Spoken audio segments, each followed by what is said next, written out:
بنگلہ دیش میں ہونے والے انتخابات کو سمجھنے کے لیے یہ جاننا ضروری ہے کہ وہاں حکومت کیسے بنتی ہے اور اقتدار کے لیے اصل اختیارات کس کے پاس ہوتے ہیں۔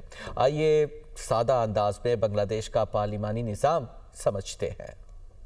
بنگلہ دیش ایک پارلیمانی جمہوریہ ہے۔ اس نظام میں اصل نظام اختیارات وزیر اعظم اور اس کی کابینہ کے پاس ہوتے ہیں۔ ملک کا صدر رسمی سربراہ ریاست ہوتا ہے جسے پارلیمنٹ 5 سال کے لیے منتخب کرتی ہے۔ صدر کے اختیارات آئینی نوعیت کے ہوتے ہیں جبکہ عملی فیصلے حکومت کرتی ہے۔ پارلیمنٹ میں اکثریتی ووٹ حاصل کرنے والا رہنما وزیر اعظم بنتا ہے۔ وزیر اعظم کابینہ کے ارکان کا تقرر اور حکومتی پالیسی کی نگرانی کرتا ہے۔ سول سروس کو پالیسی ہدایات بھی جاری کرتا ہے۔ بنگلہ دیش کی پارلیمنٹ جاتیہ سنسد کہلاتی ہے۔ یہ 350 نشستوں پر مشتمل ہے۔ ان میں سے 300 نشستوں پر براہ راست انتخابات ہوتے ہیں جبکہ خواتین کے لیے محض 50 نشستیں پارلیمنٹ میں حاصل شدہ ووٹوں کے تناسب سے سیاسی جماعتوں میں تقسیم کی جاتی ہیں۔ پارلیمنٹ کی مدت 5 سال ہوتی ہے اور یہی ایوان حکومت سازی، قانون سازی اور احتساب کا مرکز ہے۔ انتظامی لحاظ سے بنگلہ دیش کو 8 ڈویژنوں 64 اضلاع میں تقسیم کیا گیا ہے۔ مقامی سطح پر لوکل گورنمنٹ ادارے مرکزی حکومت سے فنڈز حاصل کر کے میونسپل سروسز، تعلیم اور دیہی ترقی کے امور سنبھالتے ہیں۔ تاہم پالیسی اور بجٹ میں اب بھی مرکزی حکومت پر انحصار رہتا ہے۔ اسی پارلیمانی نظام کے تحت بنگلہ دیش کے عوام اپنے ووٹ کے ذریعے نہ صرف حکومت بلکہ ملک کے مستقبل کی سمت بھی طے کرتے ہیں۔